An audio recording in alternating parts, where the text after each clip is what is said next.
हरे कृष्णा कृष्णा कृष्णा हरे हरे, हरे राम राम राम हरे हरे। हरे कृष्णा। आप सभी का हार्दिक स्वागत है आज की श्रीमद् भागवतम की इस कक्षा में। स्वागतम सुस्वागतम। और हम चर्चा कर रहे हैं श्रीमद् भागवत के तृतीय स्कंद के 7वें अध्याय पर। तो जल्दी से हम रिकैप करते हैं। कल हमने क्या पढ़ा था? कल हमने पढ़ा था कि विदुर जी बहुत सारे प्रश्न कर रहे थे मैत्रेय मुनि से, और इस विषय में कि जीवात्मा तो सच्चिदानंद स्वरूप है, भगवान परमात्मा का अंश है, परम पुरुष का जो है अंश है, तो उसमें कैसे पाप करने की प्रवृत्ति आ जाती है, कैसे हम गलत काम में लग जाते हैं, कैसे कष्ट हमारे को आ जाते हैं जब परमात्मा हमारे साथ बैठे हैं। और भगवान श्री कृष्ण की लीलाओं के विषय में उन्होंने पूछा था कि अगर भगवान पूर्ण पुरुषोत्तम हैं तो फिर कैसे ऐसा हो सकता है कि भगवान भी माया के चक्कर में फंस सकते हैं। तो मैत्रेय ऋषि ने बड़ा सुंदर उत्तर दिया था कि भगवान कभी भी माया के चक्कर में नहीं पड़ सकते, क्योंकि वे मायापति हैं, और भगवान जो भी कार्यकलाप करते हैं वो तीनों गुणों से ऊपर करते हैं। इसका प्रमाण ये होता है कि भगवान जब क्रोध करते हैं तो वो क्रोध के नियंत्रण में नहीं आ जाते, बल्कि क्रोध उनके नियंत्रण में होता है।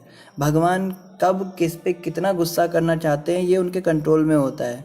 तो लेकिन हमारे साथ ऐसा नहीं होता, हम लोग क्रोध के कंट्रोल में हो जाते हैं, फिर क्रोध हमें जैसा चाहे वैसा कराता है हमसे, हमारे मुंह से कुछ भी निकल जाता है, हम अनकंट्रोल हो जाते हैं। तो भगवान के विषय में बताया जाता है भगवान जो भी कार्य करते हैं वो सब उनकी इच्छा से होते हैं, अपनी स्वयं की इच्छा से वो करते हैं। फिर उन्होंने बताया कि जीवात्मा के साथ हृदय जरूर है, हृदय में परमात्मा अवश्य बैठे हैं, लेकिन हम जब भगवान के विषय में सोचते ही नहीं, भगवान की इंद्रियों को तुष्ट करने का प्रयास ही नहीं करते, ना भगवान को समर्पण करते हैं, तो भला क्यों परमात्मा हमारी मदद करेंगे। इसलिए हम देखते हैं कि हम लोग परेशान रहते हैं, दुर्भाग्य हमारे पे आ जाता है, क्योंकि हम भगवान की सत्ता स्वीकार नहीं करते, भगवान के नियमों के अनुसार नहीं चलते। जब भी हम किसी राष्ट्र के अंदर कोई व्यक्ति कहे कि राजा के होते हुए भी मुझे प्रोटेक्शन नहीं दिया जा रहा है, राजा बेकार है, इस देश का राजा या प्राइम मिनिस्टर बिल्कुल बेकार है, हमें तो कष्ट हो रहा है। लेकिन उससे अगर पूछा जाए भैया प्राइम मिनिस्टर के द्वारा बनाए हुए नियमों का तू पालन कर रहा है? कहता है मैं नियमों का पालन नहीं करूँगा, मेरी जो मर्जी आएगी करूँगा, पर उसका कार्य है कि मेरे को प्रोटेक्शन दे। तो जो व्यक्ति नियम तोड़ेगा उसको राजा दंड देगा या फिर उसकी रक्षा करेगा? तो फिर वो सैनिक भेज देता है, पुलिस भेज देता है प्राइम मिनिस्टर, और उसको जेल में डाल देता है। फिर वो चिल्लाता है कैसा प्राइम मिनिस्टर है, मेरे साथ पक्षपात कर रहा है। तो इस संसार में हमारी स्थिति यही है, हम पहले तो भगवान के नियमों को मानते नहीं हैं। हम लोग मांस खाते हैं, चोरी करते हैं, शराब पीते हैं, हम कहते हैं हम हाँ इट्स हर चॉइस है, इट्स हिज चॉइस। तुम कौन होते हो बताने वाले उसको क्या करना है, उसको क्या नहीं करना है? आप जो हैं अपने काम से मतलब रखिए। पहले हम इस तरह की बातें करते हैं, फिर नियम तोड़ने की वजह से जो हमारे साथ घटनाएं घटती हैं उन कर्मों का फल नतीजा हमें भोगना पड़ता है। फिर हम चिल्लाते हैं भगवान होते तो मेरे साथ ऐसा क्यों हुआ, भगवान अगर सच में होते तो ऐसा कैसे हो गया, वैसा कैसे हो गया, है ना। तो ये जो है ये मूर्खता है हमारी। भगवान तो हैं, लेकिन हम ही अपने कर्मों के लिए जिम्मेदार हैं। अब हमारे साथ जो भी बुरा हो रहा है उसके हम स्वयं ही जिम्मेदार हैं, क्योंकि हम भगवान के नियमों को मानते नहीं। फिर बताया इसके विपरीत जो लोग भगवान को मानते हैं, भगवान के नियमों को मानते हैं और भगवान के शासन को स्वीकार करते हैं, वो हमेशा सुखी रहते हैं। उनके जीवन के सारे कष्ट जो हैं दूर हो जाते हैं, उनके जीवन से सब परेशानियां दूर हो जाती हैं। और इसी श्रृंखला में आज हम पढ़ेंगे श्रीमद् भागवत तृतीय स्कंद अध्याय 7 श्लोक संख्या 15 से। विदुर उवाच। अब विदुर जी ने आगे क्या कहा? विदुर ने कहा, हे शक्तिशाली मुनि, मेरे प्रभु, आपके विश्वसनीय शब्दों से पूर्ण पुरुषोत्तम भगवान तथा जीवों से संबंधित मेरे सारे संशय अब दूर हो गए हैं। अब मेरा मन पूरी तरह से उनमें प्रवेश कर रहा है। तो कह रहे हैं कि मैंने मन में जो संशय थे ना, जो क्वेश्चंस थे, उनका आपने बड़ा अच्छा उत्तर दिया, और अब वो सब संशय मेरे दूर हो गए, और अब मेरा मन जो है पूरी तरह से भगवान में प्रवेश कर रहा है। देखो, मन को भगवान में लगाना बड़ा आवश्यक है। हम क्या करते हैं ना, नाक पे तिलक लगा लेते हैं बड़ा लंबा सा, माथे पे धोती कुर्ता डाल लेते हैं, साड़ी डाल लेते हैं, हरे कृष्णा का जप भी शुरू कर देते हैं, कल्चर शुरू कर देते हैं। लेकिन हम क्या करते हैं, हम अपने मन को भगवान में नहीं लगा पाते। मन हमारा संसार में रहता है। कहते हैं ना कि मुंह में राम राम, बगल में छुरी। मुँह से तो राम राम जप रहे हैं, हरे कृष्णा जप रहे हैं, अंदर ही अंदर दुष्ट प्रवृत्ति बना रखी है, भक्तों के बारे में उल्टा सीधा सोच रहे हैं और किसी के लिए कुछ निंदा चुगली कर रहे हैं, इसका ये कर दूंगा, उसका वो कर दूंगा, इसने मेरे को ऐसा कैसे बोला, अब इसको दिखा दूंगा। इस प्रकार से अगर हमारी प्रवृत्ति रहती है ना, तो फिर वो क्या है, वो बड़ी अजीब सी स्थिति हो जाती है। मन को जब तक भगवान में नहीं लगाया तब तक शरीर को भगवान में लगाने से जो है इतना लाभ नहीं। तो यहाँ पे विदुर जी कह रहे हैं मेरा मन भी भगवान में अब लग रहा है, मेरे संशय दूर हो गए। तो जिसके संशय दूर नहीं होते, डाउट्स क्लियर नहीं होते, वो व्यक्ति भगवान में मन नहीं लगा सकता। हम कई बार देखते हैं कि हमारे जीवन में बहुत सारे प्रश्न हमारे मन में होते हैं भगवान से रिलेटेड, या अपने भी व्यक्तिगत हमारे अनुभव, कुछ खट्टे अनुभव रहे होते हैं जीवन में, जिनके कारण हमारे मन में संशय होते हैं, भगवान होते तो ऐसा क्यों हुआ, हमारे साथ वैसा क्यों हुआ। लेकिन यहाँ पे बताया जा रहा है संशयों का निवारण अगर हम कर लेते हैं तो फिर हमारा मन भगवान में लग जाएगा। अगर हम अपने संशयों का निवारण नहीं करते, हम बस खाली परेशान होते रहते हैं, कुछ लोग हमें दुखी करते रहते हैं, उनका कार्य ही बन गया है कि केवल हमें परेशान करना है, ऐसे हमारे सामने कभी आएंगे नहीं। जैसे हम पूजा पाठ करने बैठेंगे, कथा करने बैठेंगे, तुरंत आके तंग करने लगेंगे। तो ऐसे लोगों की वजह से हम जो हैं दुष्ट प्रवृत्ति अपने मन में धारण कर लेते हैं। हम सोचते हैं ये क्यों आ गया, ये ऐसा क्यों कर रहा है, इसको ऐसा कर दूंगा, इसको वैसा कर दूंगा। तो ऐसी स्थिति में कभी हमारा मन भगवान में लगने नहीं वाला। आगे कह रहे हैं, हे विद्वान महर्षि, आपकी व्याख्याएं अति उत्तम हैं, जैसी कि उन्हें होना चाहिए। बद्ध जीव के विक्षोभों का आधार भगवान की बहिरंगा शक्ति की गतिविधि के अलावा कुछ भी नहीं। कह रहे हैं कि महर्षि आप तो बड़े विद्वान हैं और आपने बड़ी सुंदर तरीके से मुझे बातें बताई। मुझे तो यही समझ में आया कि जीव आत्मा जो परेशान हो रहा है उसका एकमात्र कारण है बहिरंगा माया शक्ति, उसके अलावा कुछ भी नहीं। ये संसार के अंदर जो माया है ना, भगवान की जो बहिरंगा शक्ति है, यही एकमात्र कारण है कि हम लोग दुखी होते, परेशान होते हैं। बाकी इसके अलावा कोई कारण नहीं है हमारे दुखी होने का। निकृष्टतम मूर्ख तथा समस्त बुद्धि के परे रहने वाले दोनों ही सुख भोगते हैं, जबकि उनके बीच के व्यक्ति भौतिक क्लेश पाते हैं। कह रहे हैं कि जो व्यक्ति बिल्कुल पागल है, बिल्कुल मूर्ख है, मैड फेलो है, एक नंबर का डफर इडियट है, वो भी जो है वो भी सुख भोगता है।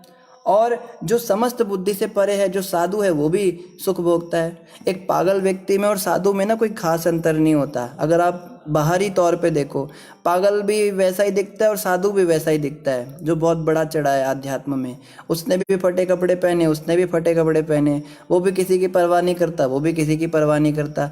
ये भी सुखी रहता है, वो भी सुखी रहता है। तो यहाँ कहा जा रहा है कि ये दोनों ही सुखी रहते हैं, लेकिन इनके बीच के जो लोग होते हैं ना, वो हमेशा भौतिक क्लेश ही पाते हैं, वो केवल परेशान रहते हैं। आगे कह रहे, किंतु हे महोदय, मैं आपका कृतज्ञ हूँ, क्योंकि अब मैं समझ सकता हूँ कि यह भौतिक जगत सार रहित है। यद्यपि यह वास्तविक प्रतीत होता है, मुझे पूर्ण विश्वास है कि आपके चरणों की सेवा करने से मेरे लिए इस मिथ्या विचार को त्याग सकना संभव हो सकेगा। तो विदुर जी कह रहे हैं कि मैं आपका बड़ा कृतज्ञ हूँ, मैं आपके प्रति बहुत ही कृतज्ञता का अनुभव करता हूँ, क्योंकि अब मुझे समझ में आ गया कि इस जगत में सत्यता तो है ही नहीं, इसमें कोई सार वस्तु है ही नहीं, इसमें प्रेम तो है ही नहीं। देखो, जब तक हमको आशा रहती है ना इस संसार से प्रेम पाने की, कोई ना कोई हमको थोड़ी बहुत आशा रहती है कि चलो आज नहीं तो कल ये मुझे समझेंगे, कल परसों मेरी इज्जत करेंगे, बाद में ऐसा होगा, जब मेरा घर बन जाएगा तो मैं सुखी हो जाऊंगा, आज मेरी जॉब नहीं है, कल जॉब लग जाएगी, कल को मेरी शादी हो जाएगी, चलो बच्चे बड़े हो जाएंगे। आशा लगी रहती है, कभी तो ऐसा समय आएगा जब मुझे प्रेम मिलेगा। मगर ये आशा हमेशा अतृप्त रहती है। ऐसा समय कभी भी नहीं आता जब हमें प्रेम मिलने लगता है संसार से, सेटिस्फैक्शन या खुशी जिसको कहते हैं, वो मिलने लगता है। ऐसा समय कभी नहीं आता। ये बात कह रहे विदुर जी, मैं इस बात को समझ चुका हूँ। और आगे क्या कह रहे हैं, मुझे पूर्ण विश्वास है कि आपके चरणों की सेवा करने से मेरे लिए इस मिथ्या विचार को त्याग सकना संभव हो सकेगा। तो विदुर जी कह रहे हैं कि ये जो मिथ्या विचारधारा है कि इस संसार में मुझे कभी तो सुख मिलेगा, कभी तो वो दिन आएगा, है ना, अपना टाइम आएगा, अपना टाइम आएगा, लेकिन अपना टाइम कभी नहीं आ पाएगा। इस बात को समझ पाना मेरे लिए तभी संभव होगा जब मैं आप जैसे भक्तों के चरणों की सेवा करूँगा। तो यहाँ से एक प्रिंसिपल हम ले सकते हैं, भक्तों के चरणों में जब तक हम समर्पण नहीं करेंगे, भक्तों के चरणों की शरण नहीं ग्रहण करेंगे, भागवत जनों की या जो शुद्ध भक्त हैं भगवान के, तब तक जो है इस मिथ्या विचारधारा से हम नहीं निकल पाएंगे। तब तक हम संसार में कुछ ना कुछ आशा लिए बैठे रहेंगे, कभी तो समय आएगा, पर ऐसा कभी होने वाला नहीं है। इस बात को थ्योरेटिकली तो हम सुन रहे हैं अभी, लेकिन प्रैक्टिकली जीवन में हम जो हैं तभी समझ पाएंगे जब हम शुद्ध भक्तों को समर्पण करेंगे। गुरु के चरणों की सेवा करने से मनुष्य उन भगवान की सेवा में दिव्य भावानुभूति उत्पन्न करने में समर्थ होता है जो मधु असुर के कुटस्थ शत्रु हैं और जिनकी सेवा से मनुष्य के भौतिक क्लेश दूर हो जाते हैं। देखो बिल्कुल क्लियर इस श्लोक में बोला, यह है 3 स्कंद 7वां अध्याय और श्लोक संख्या 19। यहाँ पे बिल्कुल क्लियर बोला जा रहा है कि गुरु के चरणों की सेवा करने से मनुष्य भगवान की दिव्य भावानुभूति उत्पन्न करने में समर्थ होता है। तो भगवान अगर हमें चाहिए, हम चाहते हैं भगवान से हम बातें करें, भगवान के धाम वापस जाएं, भगवान हमसे प्रेम करे और हम मतलब इसको समझ पाएँ, भगवान के प्रेम को प्रत्यक्ष रूप से हम अनुभव कर पाएँ उस प्रेम को। अभी तो हम खाली सुन रहे हैं कि भगवान प्रेम करते हैं, पर हमें इसका अनुभव नहीं हो पा रहा है। इसके लिए हमें गुरु के चरणों की सेवा करनी होगी। जिस व्यक्ति ने अपने जीवन में गुरु को धारण नहीं किया है, वो इस बात की उम्मीद भी ना करे कि भगवान उसको मिलेंगे। बिल्कुल क्लियर होना चाहिए, बिना गुरु के भगवान मिलने ही नहीं वाले। भगवान ने स्वयं ये नियम बनाया है और इस नियम का खंडन भगवान भी नहीं करते। भगवान भी जब संसार में आते हैं तो वो भी गुरु बनाते हैं। कृष्ण भगवान ने सांदीपनी मुनि को गुरु बनाया, राम भगवान ने विश्वामित्र जी को, और जो है दूसरे और गुरु थे उनके। तो ये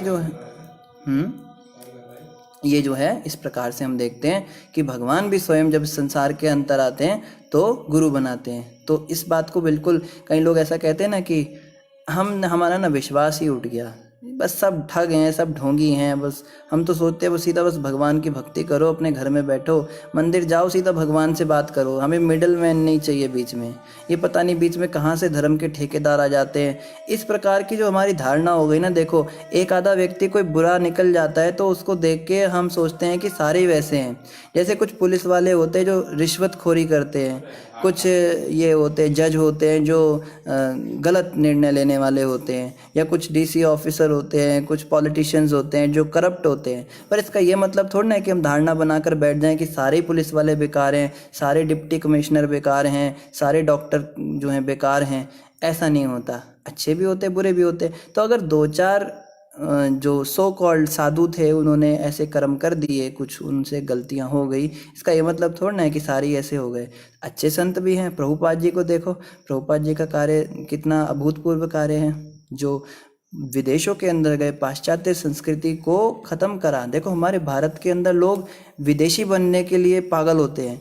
हमारे यहाँ पे जीन्स पैंट और ये सब चल गया, और प्रभुपाद जी ने उन अंग्रेज़ों को धोती कुर्ता पहनाया, साड़ी पहनाया। कितना अभूतपूर्व कार्य। तो ऐसे भी संत होते हैं। तो ये धारणा मन में नहीं बनानी चाहिए कि बस हम तो सीधे भगवान से ही बात करेंगे, हमें बीच में अब हमारा विश्वास नहीं रहा। यहाँ बताया जा रहा है बिना गुरु के भगवान नहीं मिलते। और ये भी समझना चाहिए कि जिस व्यक्ति को ठग गुरु मिला उसका अपना भी कर्म होगा। प्रभुपाद जी कहते थे जैसा व्यक्ति होता है उसको वैसा ही गुरु मिलता है। तो अगर आपको ठग गुरु मिलता है तो आप समझ जाइए कि आप स्वयं क्या हैं। हमको सस्ता गुरु चाहिए था, इसलिए हमें सस्ता गुरु मिल गया। देखो मार्केट होता है, मार्केट में नकली डायमंड भी मिलता है, असली डायमंड भी मिलता है। अब आपको क्या चाहिए उस हिसाब से आप दुकान पे जाएंगे। असली वाले की दुकान पे जाने के लिए पैसे भी उतने होने चाहिए। फिर आप कहते हैं खर्चा भी मुझे 50 रुपये का करना है और चाहिए भी मुझे सबसे कीमती हीरा, तो ये तो हो नहीं सकता। तो जो सच्चे गुरु होते हैं वो नियम बताते हैं। हाँ भैया, प्याज लहसुन छोड़ो, मांस मछली छोड़ो, शराब छोड़ो, चाय कॉफ़ी छोड़ो, हैं, और अवैध स्त्री पुरुष संग छोड़ो। हम कहते हैं जी इतना हमसे नहीं छोड़ा जाए, इतने नियम हमसे नहीं होंगे। हमें तो बस कोई ऐसे गुरु मिल जाए, बब्बे दी फुल कृपा है, बस तुम कुछ भी करो, कोई नियम पालन नहीं करो, बस सीधा भगवान से तुम्हें मिला देंगे, ऐसे गुरु चाहिए। तो अगर तुमको ऐसा ही चाहिए, 10 रुपये में तुमको हीरा चाहिए, तो फिर वही मिलेगा, नकली मिलेगा। तो नकली माल अगर आपको मिला है, नकली गुरु आपको मिल गया, तो इसमें आपकी भी गलती रही कि आपको सस्ते में भगवान को पाना था। तो ये नहीं सोचना चाहिए कि ठग गुरु है, ये है वो है। अपने अंदर भी तो झांको ना भैया। असली गुरु के पास तुम जाना भी नहीं चाहते, वो नियम बताते हैं तो तुमको पसंद नहीं आता है। तो ये बात है। आगे क्या कह रहे हैं, जिन लोगों की तपस्या अत्यल्प है वे उन शुद्ध भक्तों की सेवा नहीं कर पाते हैं जो भगवत धाम अर्थात वैकुंठ के मार्ग पर अग्रसर हो रहे होते हैं। देखो जो बात कर रहे थे वही बात मैं इन्होंने भी कह दी, विदुर जी ने।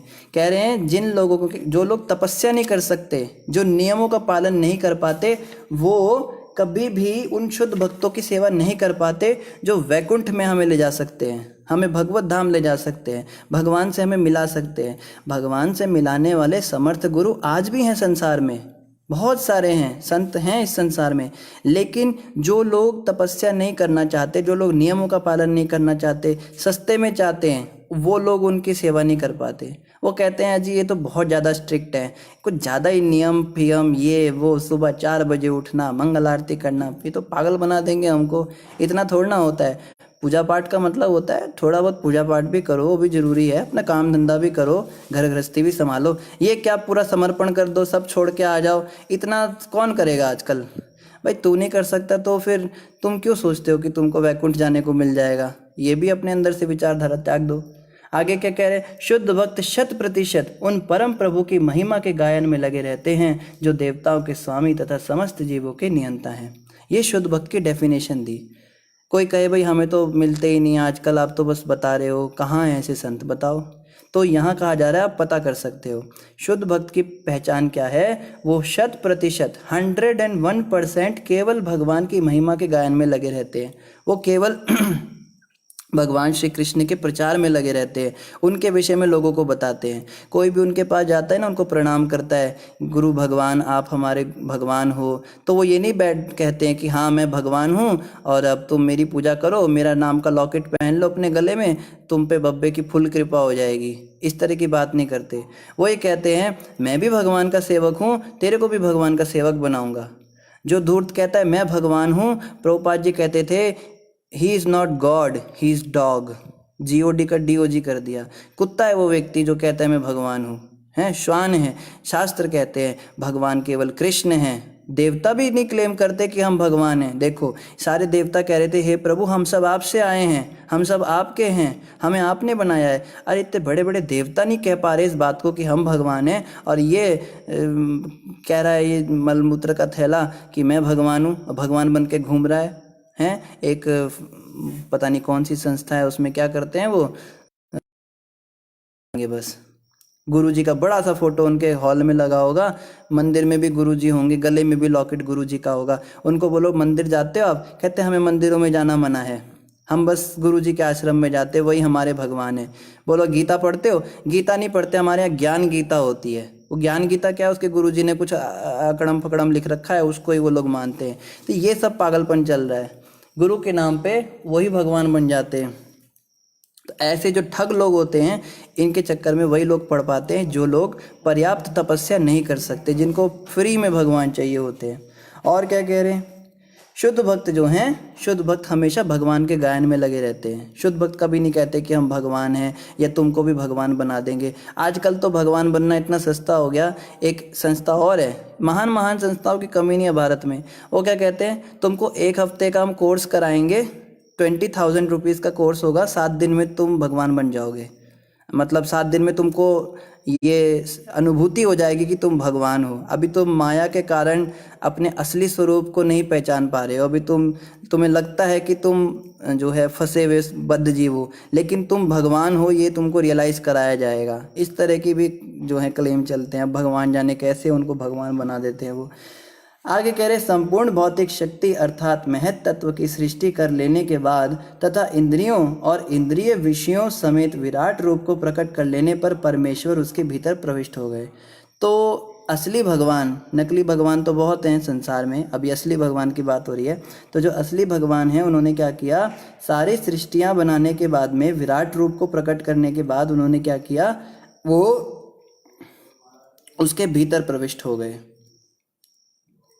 सारी इंद्रियों और इंद्रिय विषयों सहित सृष्टि में प्रविष्ट हो गए। तो इस संसार के अंदर भगवान, हम कहते हैं ना ऊपर वाला तुम पे रहम करे, ऊपर वाला कृपा करे। ये ऊपर वाले का कॉन्सेप्ट ना ये मुसलमानों का दिया हुआ है। सनातन धर्म के अंदर कभी कहा ही नहीं कि भगवान ऊपर है। हमारा तो भगवान कण कण में विराजमान रहता है। ये ऊपर वाले हिंदुओं को भी कहते हुए हम प्रायः सुनते हैं। ये सब जो कॉन्सेप्ट है ये सनातन धर्म में नहीं दिया हुआ है। हमारे प्रभु तो सृष्टि के जर्रे जर्रे में, कोने कोने, कण कण के अंदर विराजमान है। तो ऊपर नीचे ये सब हमारे यहाँ नहीं होना चाहिए, ठीक है। इस प्रकार से ध्यान रखना चाहिए। ऑफ कोर्स भगवान अपने धाम में भी है, वैकुंठ में भी हैं, लेकिन यहाँ पे बताया जा रहा है कि भगवान विष्णु सृष्टि के कण कण में जो है विराजमान हो गए, उसके अंदर प्रवेश कर गए। कारण अर्णव में शयन करता पुरुष अवतार भौतिक सृष्टियों में आदि पुरुष कहलाता है और उनके विराट रूप में, जिसमें सारे लोग तथा उनके निवासी रहते हैं, उस पुरुष के कई कई हजार हाथ पांव होते हैं। तो यहाँ बताया जा रहा है कि कारणोदकशयी जो हैं, कारणोदकशयी विष्णु जो कारण सागर में लेटते हैं, जिनका एक नाम महाविष्णु भी है, वही आदि पुरुष अवतार कहलाते हैं। सारे अवतारों में सबसे प्रिंसिपल अवतार वही हैं भगवान के, और उनके विराट रूप में ही सारे लोग निवास करते हैं। उनके शरीर के अंदर से ही तो हम पढ़ते थे ना, जब वो सांस छोड़ते हैं तो सारी बड़े बड़े प्लैनेट्स निकलते हैं। प्लैनेट्स क्या, ब्रह्मांड निकलते हैं। एक एक रोम छिद्र से ब्रह्मांड निकलते हैं, रोम रोम से। सारी सृष्टियाँ उनके विराट स्वरूप के अंदर समाहित हैं। और यहाँ कहा जा रहा है कि उन पुरुष के कई हजार हाथ पांव होते हैं। फिर आगे क्या कह रहे हैं, हे महान ब्राह्मण, आपने मुझे बताया कि विराट रूप तथा उनकी इंद्रियां, इंद्रिय विषय तथा 10 प्रकार के प्राण 3 प्रकार की जीवनी शक्ति के साथ विद्यमान रहते हैं। अब यदि आप चाहें तो कृपा करके मुझे विशिष्ट विभागों वर्णों की विभिन्न शक्तियों का वर्णन करें। तो अब कह रहे हैं, आपने पहले तो मुझे बड़ा अच्छा बताया कि जो हैं उनके विराट रूप में क्या क्या होता है, इंद्रिय विषय होते हैं, 10 प्रकार के प्राण होते हैं, 3 प्रकार की जीवनी शक्ति होती है। अब आप, अगर आपको ठीक लगे, अगर आप सही समझें, तो मुझे विशिष्ट वर्णों की विभिन्न शक्तियों का भी वर्णन करें कि अलग अलग वर्णों की क्या क्या शक्तियाँ होती हैं। हे प्रभु, मेरे विचार से पुत्रों, पौत्रों तथा परिजनों के रूप में प्रकट शक्ति बल सारे ब्रह्मांड में विभिन्न रूपों तथा योनियों में फैल गई है। मुझे तो ऐसा लगता है कि पुत्र, पौत्र, परिजन, ये इन सब के रूप में जो है शक्ति, जो प्रकट शक्ति है भगवान की, यहाँ बहिरंगा शक्ति जिसको कहते हैं, जो बल है, वो सारे ब्रह्मांड के विभिन्न रूपों में, योनियों में फैल गया है। हे विद्वान ब्राह्मण, कृपा करके बताएं कि किस तरह समस्त देवताओं के मुखिया प्रजापति अर्थात ब्रह्मा ने विभिन्न युगों के अध्यक्ष विभिन्न मनुओं को स्थापित करने का निश्चय किया। कृपा करके मनुओं का भी वर्णन करें तथा उन मनुओं की संतानों का भी वर्णन करें। तो यह क्वेश्चंस किए जा रहे हैं। कुछ क्वेश्चंस जो है ना, ये बड़े हाई लेवल नहीं, हमारे सिर के ऊपर से निकलेंगे, पर इनको सुनना है, समझ में आए ना आए, सुनना अवश्य होता है। खैर, यहाँ पे मनुओं के विषय में बताया जा रहा है। एक ब्रह्मा के दिन में, ब्रह्मा जी के एक दिन में 14 मनु आते हैं। टाइम होता है उनका, फिक्स टाइम होता है। जैसे ब्रह्मा जी का एक दिन कितना बड़ा होता है ये हमको पता है। ब्रह्मा जी के 12 घंटे का दिन होता है, उसमें 1000 बार सतयुग, द्वापर, त्रेता, कलयुग आते हैं। ये चारों युग 1000 बार बीतते हैं। तो लगभग 71 युगों तक एक मनु का राज्य चलता है। फिर वो मनु चेंज होते हैं, फिर दूसरा मनु आता है, फिर वो 71 चतुर्युगों तक चलता है, फिर तीसरे मनु आते हैं। ऐसे करते करते जो हैं 14 मनु जो हैं अपना अपना राज्य चलाते हैं। फिर ब्रह्मा जी की रात हो जाती है। फिर रात के 12 घंटे कोई सृष्टि नहीं रहती। रात के 12 घंटे ब्रह्मा जी का कमल बंद हो जाता है, सारी सृष्टियाँ समेट लेते हैं। फिर जब 12 घंटे बीत जाते हैं ब्रह्मा जी के रात्रि के, फिर दिन शुरू होता है। फिर से 1 2 3 4 करके मनु आना शुरू करते हैं। तो इतने सारे मनु होते हैं। एक दिन में 14 मनु आ रहे हैं, तो ब्रह्मा जी के 100 साल में कितने मनु होते होंगे।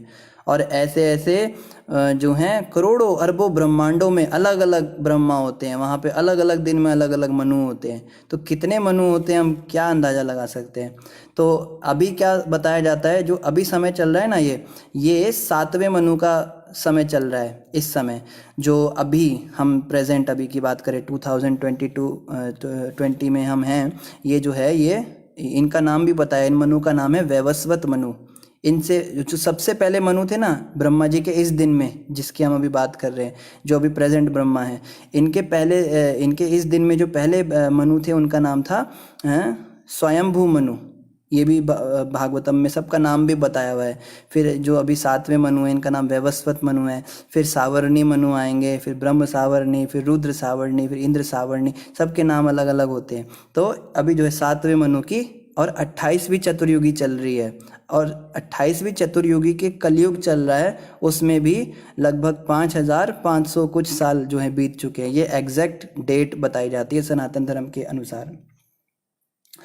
और यहाँ ये सब चीज़ें मतलब ये पूछ रहे हैं कि मुझे डिटेल में बताइए कि मनु कहाँ से आते हैं, फिर मनु के बच्चे के बारे में बताइए, उनके कितने पुत्र उत्पन्न हुए, ये सब मुझको बताइए। हे मित्र के पुत्र, कृपा करके इस बात का वर्णन करें कि किस तरह पृथ्वी के, हे मित्रा के पुत्र, सॉरी माफ़ कीजिएगा, मित्रा के पुत्र, कृपा करके इस बात का वर्णन करें कि किस तरह पृथ्वी के ऊपर के तथा उसके नीचे के लोक स्थित हैं, और उनकी तथा पृथ्वी लोकों की प्रमाप का भी उल्लेख करें। कह रहे हैं मुझे ये बताइए, पृथ्वी लोक जो है, जो भूलोक है, इसके ऊपर कितने लोक होते हैं, जैसे स्वर्ग लोक, जनोलोक, महरलोक, ये सब जो होते हैं, और इसके नीचे कौन कौन से लोक होते हैं, पाताल लोक होते हैं ना, अतल, बितल, सुतल, रसातल, तलातल, ये। और कह रहे हैं इनका माप भी बताइए, इनका परपेंडिकुलर डिस्टेंस कितना होता है, कितने किलोमीटर ऊपर स्वर्ग है, उसके कितने किलोमीटर ऊपर, मतलब एग्जैक्ट मुझे डायमेंशंस दीजिए इसके। फिर क्या कह रहे हैं, कृपया जीवों का विभिन्न विभागों के अंतर्गत तथा मानवेतर, मानव भ्रूण से उत्पन्न, पसीने से उत्पन्न द्विजन्मा पक्षी तथा पौधों एवं शाकों का भी वर्णन करें। कृपया उनकी पीढ़ियों तथा उप विभाजनों का भी वर्णन करें। तो यहाँ कह रहे हैं मुझे अलग अलग उनके बारे में बताइए, जीवों के बारे में, जो पसीने से पैदा होते हैं उन जीवों के बारे में बताइए, जो 2 बार पैदा होते हैं उन जीवों के बारे में बताइए। 2 बार कौन पैदा होता है, यहाँ पे कहा जा रहा है पक्षी 2 बार पैदा होते हैं। पहले तो माँ से निकलता है अंडा, फिर अंडे से दोबारा निकलता है पक्षी बन के, तो उनका डबल जन्म होता है, उसको द्विजन्मा कहा जाता है। पौधों के बारे में बताइए, शाकों सब्जियों के बारे में बताइए, ये सब मुझे जानना है। और आगे क्या कह रहे हैं, कृपया प्रकृति के गुणावतारों ब्रह्मा, विष्णु तथा महेश्वर का भी वर्णन करें। ब्रह्मा जी, विष्णु जी और शिव जी के बारे में भी मुझे बताइए। कृपया पूर्ण पुरुषोत्तम भगवान के अवतार तथा उनके उदार कार्यकलापों का भी वर्णन कीजिए। क्या कह रहे हैं कि भगवान जो हैं उनके अलग अलग अवतारों के विषय में भी मुझे बताइए, कौन कौन से अवतार उन्होंने लिए और उन्होंने क्या क्या कार्यकलाप किए उन अवतारों में। केवल लिस्ट नहीं चाहिए मुझे, ये अवतार हुए, उन सब की लीलाएं भी बताइए। फिर हे महर्षि, कृपया मानव समाज के वर्णों तथा आश्रमों के विभाजन का वर्णन करके उनके लक्षणों, स्वभाव तथा मानसिक संतुलन एवं इंद्रिय नियंत्रण के स्वरूपों के रूप के अनुसार करें। कृपया महर्षियों के जन्म तथा वेदों के कोटि विभाजनों का भी वर्णन करें। फिर कह रहे हैं मुझे ब्राह्मण, क्षत्रिय ये क्यों बनाए गए और कैसे पता लगता है, किस में क्या स्वभाव होना चाहिए, उसका मानसिक संतुलन कैसा होता है, इंद्रिय नियंत्रण कैसे कर सकता है, ब्राह्मण है तो कैसे भगवान को प्राप्त कर सकता है, क्षत्रिय तो कैसे कर सकता है, वैश्य है, शूद्र है, ब्रह्मचारी है, गृहस्थ है, वानप्रस्थ है, संन्यास है, ये सब का मुझे डिटेल में अच्छे से एक्सप्लेन कीजिए। और अलग अलग महर्षियों के जन्म के बारे में बताइए, जो बड़े सुप्रसिद्ध महर्षि हैं इस समय पे, उन सब के विषय में बताइए। और वेदों के कोटि विभाजनों का भी वर्णन कीजिए, वेदों को कैसे विभाजित किया गया, 4 वेद हुए, 4 उपवेद हुए, ये कैसे इनको एक्सप्लेन किया गया, इनको कैसे अलग किया गया। ज्ञान, वैदिक ज्ञान तो एक ही है ना, एक ही पुस्तक थी, उस एक ही किताब को बहुत सारे रूपों में विभाजित किया गया, तो वो कैसे हुआ ये भी बताइए। कृपया विभिन्न यज्ञों के विस्तारों तथा योग शक्तियों के मार्गों, ज्ञान के वैश्लेषिक अध्ययन, सांख्य तथा भक्ति में सेवा का उनके विधि विधानों सहित वर्णन करें। मुझे बताइए अलग अलग जो हैं भगवान के विस्तारों के बारे में बताइए, यज्ञों के विस्तारों के बारे में, योग शक्तियों के मार्गों, ज्ञान के वैश्लेषिक अध्ययन, सांख्य योग के बारे में मुझे बताइए कि अलग अलग योग क्या होते हैं। मतलब सब कुछ पूछ लिया, जो भी पूछने योग्य बात है। इसलिए हम कहते हैं ना कि भागवत जो है वो सब वेदों का सार है। आप, कई लोग कहते हैं तुमने तो बस इसको इतना सस्ता समझ लिया है, तुमको पता भी है वैदिक ज्ञान कितना महान होता है, वेदों में कितना कुछ बताया होता है, और तुम ऐसे कह देते हो वेदों का सार है, जैसे कोई छोटी बात है। तो यहाँ हम देखते हैं कौन सा ऐसा प्रश्न है जो छोड़ दिया। भागवत के अंदर सारे प्रश्न पूछ डाले जो वेदों के अंदर बताए जा सकते हैं, उनमें भी केवल इम्पॉर्टेंट, जैसे क्या होता है ना, जैसे एग्ज़ाम होता है, आप सबका भी एग्ज़ाम हुआ होगा, हमारा भी होता था।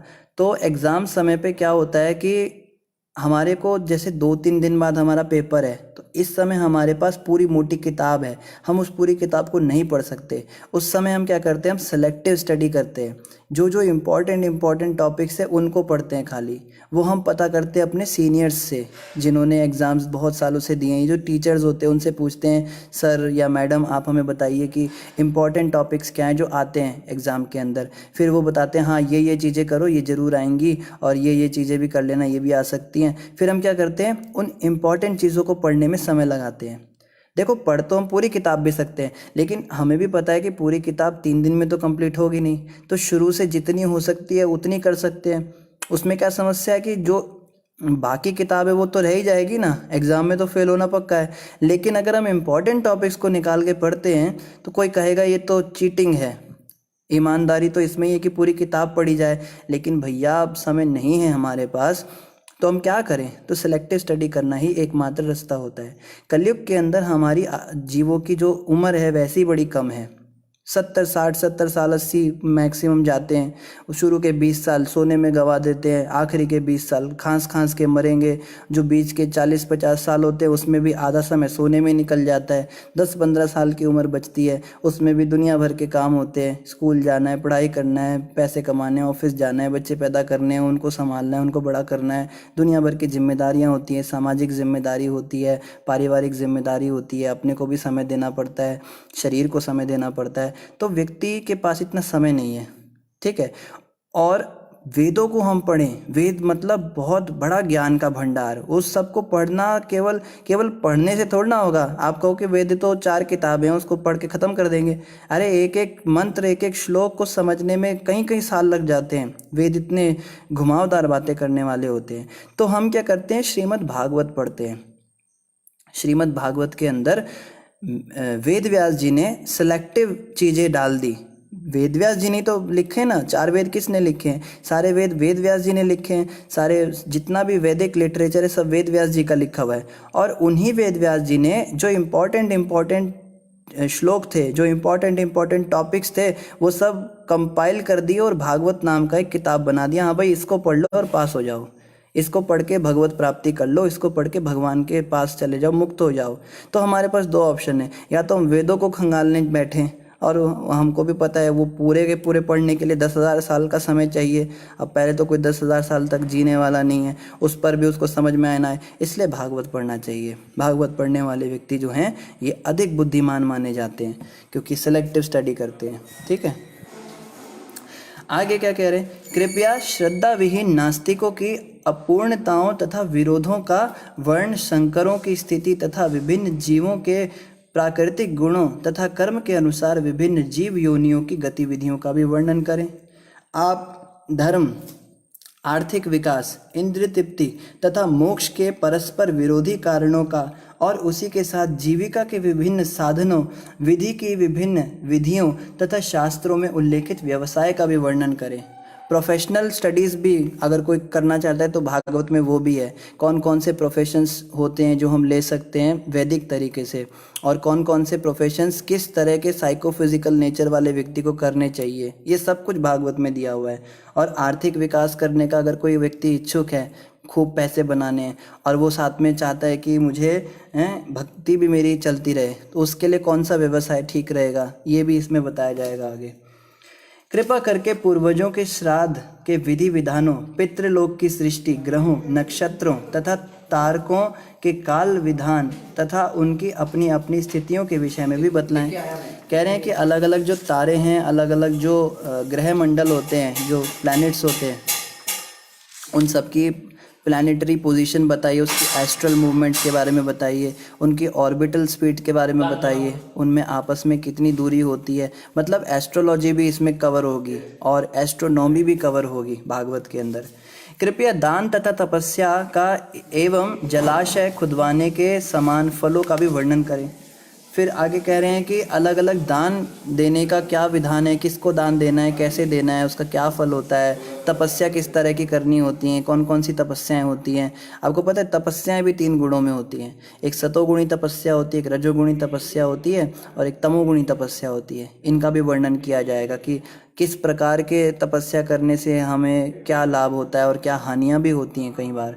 और जलाशय खुदवाना, ये जो कहते हैं ना कि कुएं खुदवा दो तो बहुत पुण्य मिलता है, उससे कई लोग पानी पी पाते हैं। किसी को अगर एक गिलास पानी भी पिला दो ना तो उसका बहुत पुण्य मिलता है, प्यासे को पानी पिलाने से बहुत पुण्य मिलता है। और कोई अगर कुआं ही खुदवा दे, हजारों प्यासे उसमें आके समय समय के लिए जो है पानी पी रहे हैं, तो उसको कितना पुण्य मिलता होगा, इसके विषय में भी पूछ रहे हैं। ऐसे सकाम फलों का भी वर्णन करें। और कृपया घर से दूर रहने वालों की स्थिति का तथा आपदाग्रस्त मनुष्यों के कर्तव्य का भी वर्णन करें।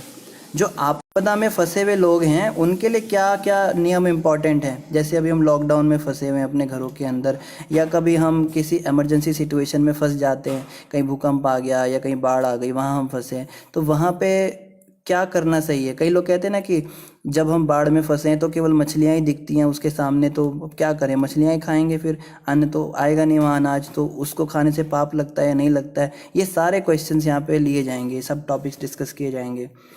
हे निष्पाप पुरुष, जो कि समस्त जीवों के नियंता भगवान, समस्त धर्मों के तथा धार्मिक कर्म करने वाले समस्त लोगों के पिता हैं, अतएव कृपा करके इसका वर्णन कीजिए कि उन्हें किस प्रकार पूरी तरह से तुष्ट किया जा सकता है।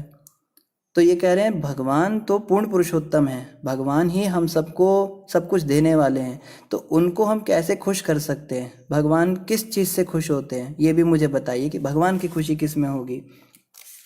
हे ब्राह्मण श्रेष्ठ, जो गुरुजन हैं वे दीनों पर अत्यंत कृपालु रहते हैं। वे अपने अनुयायियों, शिष्यों तथा पुत्रों के प्रति सदैव कृपालु होते हैं और उनके द्वारा बिना पूछे ही सारा ज्ञान प्रदान करते हैं।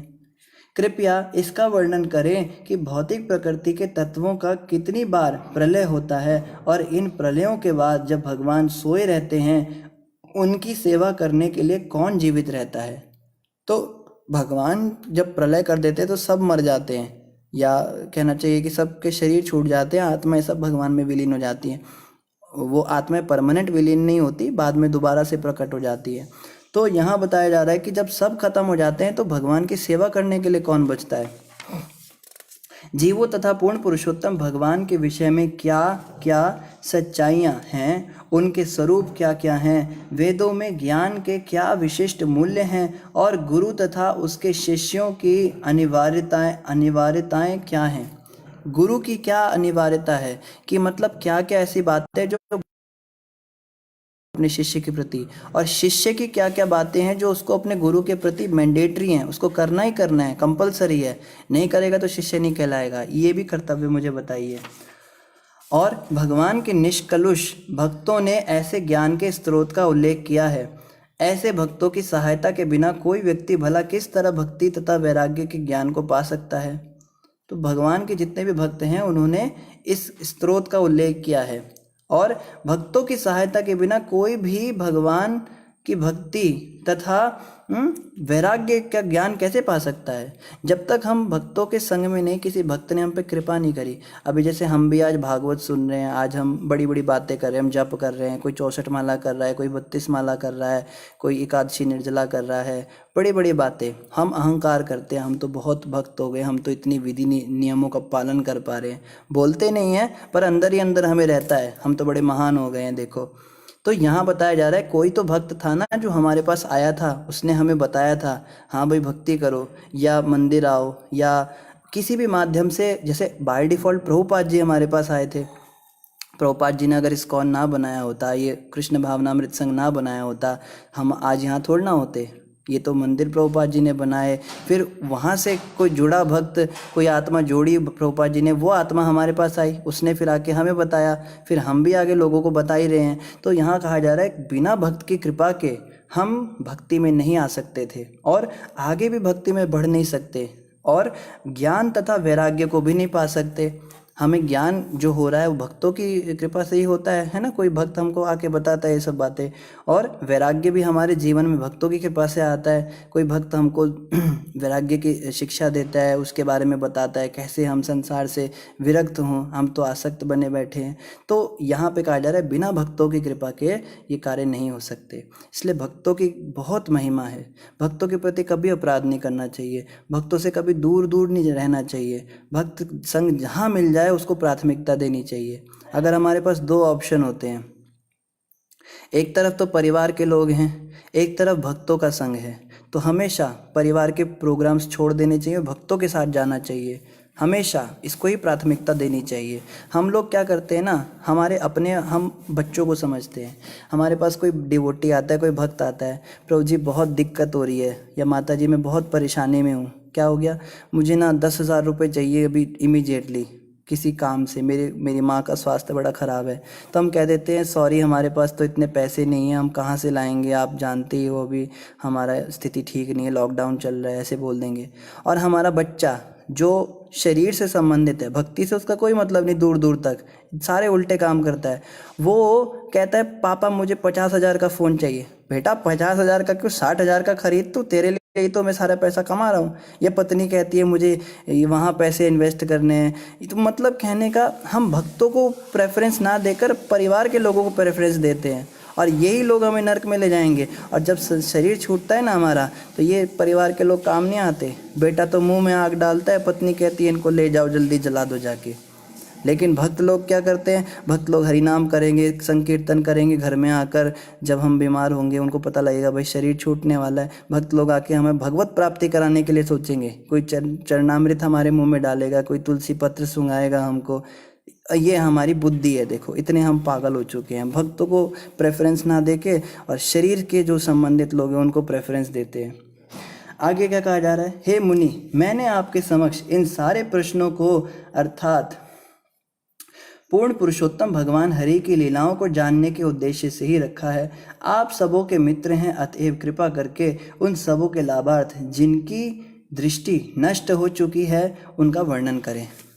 तो इस श्लोक में इन्होंने ये बता दिया कि एक्चुअली में ये सारे क्वेश्चंस का आंसर मुझे तो पता ही है, लेकिन जो लोग बद्ध हैं, संसार में फंसे हुए हैं, मोह माया में फंसे हुए हैं, उनके उद्धार के लिए आप इनके आंसर्स मुझे बताइए, ताकि इन क्वेश्चंस का आंसर वो लोग आगे जो फ्यूचर में आएंगे वो पढ़ सकें, हम लोगों की बात हो रही है, और लाभ उठा सके। तो ये नहीं सोचना है विदुर जी ने क्वेश्चन किया, मैत्री जी ने आंसर दिया, मेरे को क्या मतलब।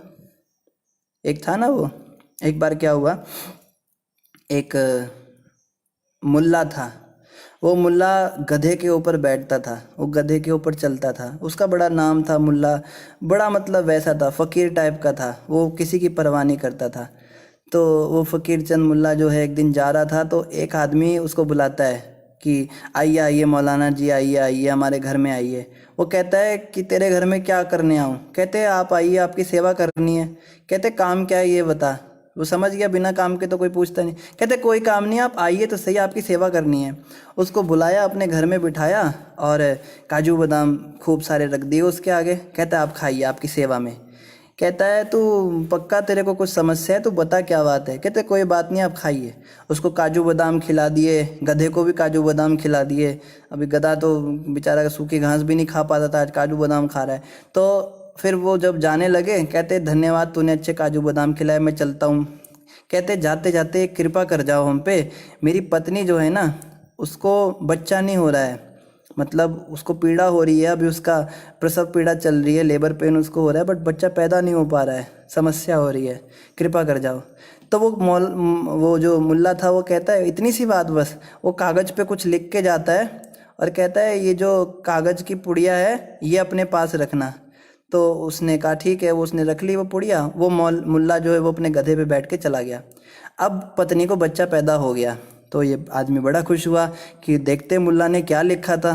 तो उस पर्ची को खोला तो उसमें क्या लिखा था, मैं भी खुश मेरा गधा भी खुश। ये काजू बादाम खाए ना, मैंने भी खाए, गधे ने भी। कहता है मैं भी खुश मेरा गधा भी खुश, अल्लाह जाने माई जाने मेरा क्या। अल्लाह जाने वो बच्चा पैदा क्यों नहीं हो रहा, माई जाने मेरा क्या है, मैं वो चला गया।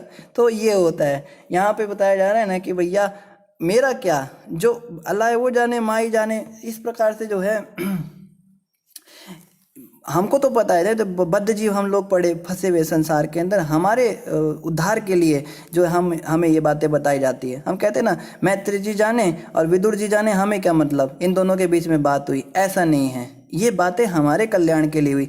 मैत्री जी को तो पता ही था कि विदुर जी को सब कुछ पता है, लेकिन वो भी सारे आंसर देंगे क्योंकि वो भी जानते हैं कि हम लोगों के लिए आंसर दिए गए हैं। इसलिए हमें बड़े ध्यान से इन प्रश्नों को और इन उत्तरों को सुनना है। और आगे जो है ये कह रहे हैं, हे अनघ, इस इन सारे प्रश्नों के आपके द्वारा दिए जाने वाले उत्तर समस्त भौतिक कष्टों से मुक्ति दिला सकेंगे।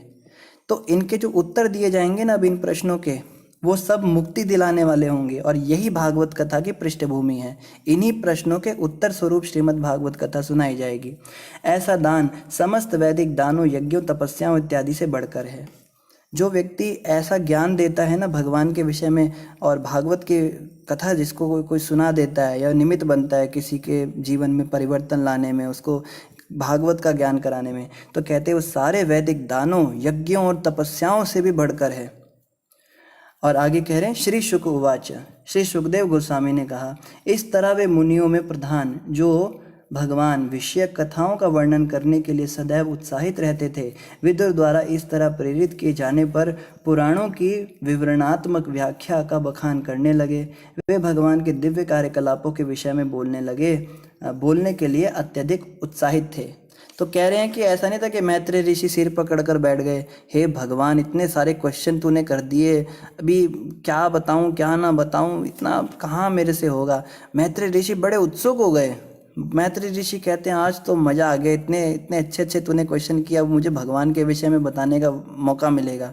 कई बार ऐसा होता है ना कि हमारे सामने कोई व्यक्ति आकर हमसे पूछता है कि थोड़ा भगवान के विषय में बताओ, हम सोचते हैं कहाँ से ये आ गया पता नहीं, अब कहाँ इसको क्या बताएं, अभी मेरे को समय नहीं है, अभी मेरा यही काम नहीं हो रहा है, मेरा दिमाग ख़राब है, मुझे वहाँ जाना है। इस तरह से हम बड़ा आलस कर जाते हैं। लेकिन यहाँ से पता लगता है उत्साहित हो जाना चाहिए। अगर कोई सामने, देखो पहली बात तो जब हम प्रचार करने जाते हैं, आप पुस्तक वितरण के लिए जाइए, चाहे प्रचार करने जाइए, चाहे आप 1-to-1 प्रीचिंग कीजिए, 100 लोगों को अगर आप बोलोगे ना कि भगवान के बारे में सुनो या भगवत गीता खरीद लो, उसमें से कोई एक व्यक्ति रुकेगा, और ऐसे रुकने वाले 100 में से कोई एक होगा जो समझेगा आपकी बात को, जुड़ेगा आपसे, और उन जुड़ने वाले 100 में से एक होगा जो टिका रहेगा बाद तक। इतना मुश्किल होता है व्यक्ति को ढूंढना जो फेवरेबल है। और यहाँ सामने से व्यक्ति चल के आ रहा है, पूछ रहा है भगवान के बारे में बताओ, या हमें बताओ उस कौन संस्था में कैसे जुड़ते हैं, या हमने भगवत गीता पढ़ी है, हमारे प्रश्न है उसका उत्तर हमें चाहिए। ऐसे लोग हमारे पास आते हैं और हम क्या करते हैं, हम उसको फॉर ग्रांटेड ले लेते हैं, हम पीछा छुड़ाते हैं उससे, भैया तुम मेरे को माफ़ कर दे, हमारे पास टाइम नहीं है। या बहुत ज़्यादा विनम्रता, देखो अति विनम्रता दिखाना भी ठीक नहीं है। हम क्या करते हैं, हम तो जी लायक ही नहीं हैं, हम तो खुद ही नालायक हैं, हम तो खुद ही नहीं पालन कर पा रहे शास्त्रों का, हम क्या आपको बताएंगे। अरे भैया ये विनम्रता जो है ना, इसका दिखावा मत करो, ये विनम्रता जहाँ दिखानी चाहिए वहाँ दिखाओ। अभी प्रचार करो, प्रचारकों को विनम्रता थोड़ी त्यागनी पड़ती है। अब आप कहोगे भाई हमारे तो जीवन में खुद ही कोई परिवर्तन नहीं है, हम तो खुद ही फंसे हुए संसार में, हम क्या किसी को प्रचार करेंगे, क्या किसी को ज्ञान देंगे, ऐसा नहीं सोचना होता। यहाँ पे विनम्रता नहीं दिखानी है, यहाँ पे हमको बताना चाहिए, उत्साहित हो जाना चाहिए। चलो तुमको आज भगवान के बारे में बताते, बताओ क्या जानना चाहते हो तुम, है ना। इस प्रकार से प्रचारक को उत्साहित होना चाहिए। इसी के साथ हमारा 7वां अध्याय समाप्त हुआ, और 8वां अध्याय हम कल से पढ़ेंगे। इसका नाम है गर्भोदक्षयी विष्णु से ब्रह्मा का प्राकट्य। ब्रह्मा जी का प्राकट्य कैसे हुआ विष्णु भगवान से, गर्भोदक्षयी विष्णु भगवान से, ये सब हम कल पढ़ेंगे। आप सभी भक्तों का बहुत बहुत धन्यवाद। किसी का कोई प्रश्न हो तो कमेंट पे लिख सकते हैं, और कृपया करके आप सभी हमारे लिए प्रार्थना अवश्य करते रहिए, ताकि हम आप सभी के सेवा में लगे रह सकें। वैकुंठ प्रभु पूछ रहे हैं, प्रभु जी हम अपने दोषों को कैसे सुधारें। तो अयोध्या प्रभु ने पहले ही बता दिया है, प्रतिक्षण अपने दोषों का चिंतन करना चाहिए। तो इसी में थोड़ा और ऐड कर देते हैं।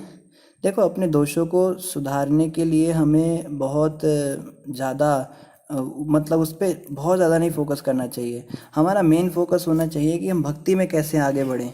जब हम सोचते हैं कि हम खाना कैसे खाएं, और मतलब किस प्रकार से और चीज़ें खाएं, और इस रोटी को भी खा ले, चावल को भी खा ले, सब्जी को भी खा ले, तो ऑटोमेटिक हमारी जो भूख होती है वो ख़त्म हो जाती है। हमें अलग से नहीं सोचना पड़ता कि भूख कैसे ख़त्म करें। बात को समझिए, जब हम भक्ति में आगे बढ़ने के लिए सोचते हैं, तब हमारे अंदर ऑटोमेटिक ये चिंतन होता है कहाँ कहाँ पे कमी रह गई, क्यों भगवान के दर्शन नहीं हो रहे हैं, क्यों भाव नहीं उत्पन्न हो रहा है, क्यों जप करते हुए रोना नहीं आता मुझे, क्यों भक्तों को देखकर मेरा हृदय बिल्कुल पत्थर जैसा हो जाता है, उनके प्रति दया नहीं आती, कहाँ कमी हो रही है। इस प्रकार से जब हम सोचते हैं तो ऑटोमेटिक हमारे दोष निकलते जाते हैं। हम अलग से बैठ के मेडिटेशन करेंगे और एक आसन में बैठ जाएंगे, आंख बंद करके हम चिंतन करेंगे, मेरे में ये दोष है, इसको कैसे निकालूं, इसको ये करूं वो करूं, वो भी तरीका है, पर मुख्य रूप से देखा जाता है वो इतना व्यवहारिक नहीं है। गुरु महाराज अक्सर कहते हैं प्रतिक्षण अपने दोषों का चिंतन करना ही अपने को परिशुद्ध करना है। तो इसका ये मतलब नहीं है कि हम सारे दिन बस अपने दोषों का चिंतन ही करते रहें, जप ही ना करें, ना जप करें, ना हरिनाम करें, ना माला करें, ना हम मंगल आरती करें। वो पूछे प्रभु जी आजकल मंगल आरती में नहीं आ रहे, क्या बात है? नहीं प्रभु जी, मंगल आरती में नहीं आ पाता, मैं ना अभी बैठ के अपने दोषों का चिंतन करता हूँ, सुबह सुबह 1 घंटा बैठ के मैं यही सब सोचता रहता हूँ। तो चिंतन करने का ये मतलब नहीं होता कि ये करने के लिए हम बैठ जाएं। चिंतन करने का मतलब होता है कहाँ कमी आ रही है, क्यों मैं भगवान को नहीं मिल पा रहा हूँ, भक्ति में कैसे आगे बढ़ूँ। तो बाय डिफ़ॉल्ट जब हम भक्ति में आगे बढ़ने के लिए सोचेंगे ना, ये सब चीज़ें गौण हो जाएंगी, सब पीछे रह जाएंगी। और मुख्य बात तो यही है कि गुरु कृपा से ये हो सकता है प्रभु जी, अपने दोष हमारे से निकलने ही नहीं वाले। श्रील भक्ति विनोद ठाकुर महाराज कहते हैं एक दोष को पूरी तरह अपने अंदर से निकालने में 3 साल लग जाते हैं। वो भी तब लगते हैं जब उस दोष के हम पीछे हाथ धो के पड़ जाते हैं, इसको निकाल के ही छोड़ूंगा। तो बेस्ट ऑप्शन यही है कि हम गुरु कृपा का आश्रय लें, गुरु महाराज से प्रार्थना करते रहें, प्रभुपाद जी से प्रार्थना करते रहें, भगवान से प्रार्थना करते रहें, वो हमारे दोषों को निकाल देंगे। जैसे एक बड़ा अच्छा उदाहरण दिया जाता है, एक गिलास है, ठीक है, उस गिलास के अंदर गंदा पानी भरा है, कीचड़ वाला पानी है, और आपको वो सारा कीचड़ का पानी बाहर निकालना है उस गिलास के। तो लेकिन शर्त यह है कि आप उस गिलास को उठा नहीं सकते, उसको पलट नहीं सकते। तो आप कैसे उस कीचड़ के पानी को बाहर निकालोगे? पॉसिबल ही नहीं है, उसको आप निकाल ही नहीं सकते, कोई भी तरीका लगा लो। उसका एकमात्र तरीका है आप साफ़ पानी जो है उसमें डालना शुरू कर दो। अब साफ़ पानी उसमें भरता जाएगा तो ओवरफ्लो होके गंदा पानी अपने आप बाहर निकलता जाएगा।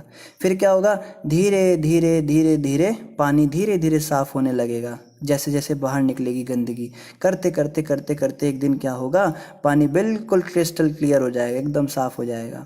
इसी तरह से हरि नाम को जितना हम अंदर डालते जाएंगे, हरे कृष्ण कृष्ण कृष्ण हरे हरे, हरे राम राम राम हरे हरे, इस प्रकार से महामंत्र को जो है अपने कानों के माध्यम से अपने अंदर प्रवेश करेंगे, मन के अंदर, और हरि कथा सुनेंगे, खूब हरि नाम सुनेंगे, हरि कथा सुनेंगे, भजन सुनेंगे, गुरु महाराज के प्रवचन सुनेंगे, प्रभुपाद जी के प्रवचन सुनेंगे, और भक्ति में लगेंगे, भक्ति में सेवा करेंगे, मंदिर का मार्जन करेंगे, और साधुओं की संगति करेंगे। ये अच्छी चीज़ें जितना भरेंगे ना, गंदी चीज़ें ऑटोमेटिक निकलने लगेंगी। जो प्रमाद है, आलस्य है, निंदा चुगली की आदत है, कामुकता है हमारी, क्रोध है, लालच है, संसार को भोगने की इच्छा है, दूसरे का भला देखकर बुरा मन में होता है, ईर्ष्या भाव आता है, ये कैसे इतना प्रगति कर रहा है, इस प्रकार की गंदी भावनाएं ऑटोमेटिक निकल जाएंगी। ठीक है, तो हमें प्राइम फोकस रखना है भक्ति में कैसे आगे बढ़ना है। डिम्पल जी कह रहे हैं पॉसिबल अपना जीजा से शक्ति पुराण में बोला है कि माता ने भी सारा जगत मेरे से हुआ है, इसके बारे में कितना? ठीक है डिम्पल जी, आपका प्रश्न बड़ा अच्छा है। हालांकि आपकी भाषा समझना काफ़ी कठिन होता है, मगर आपने अच्छा प्रश्न किया कि देवी भागवत में लिखा है कि माता रानी से सारा संसार आता है, माता रानी ने सब कुछ प्रकट किया है।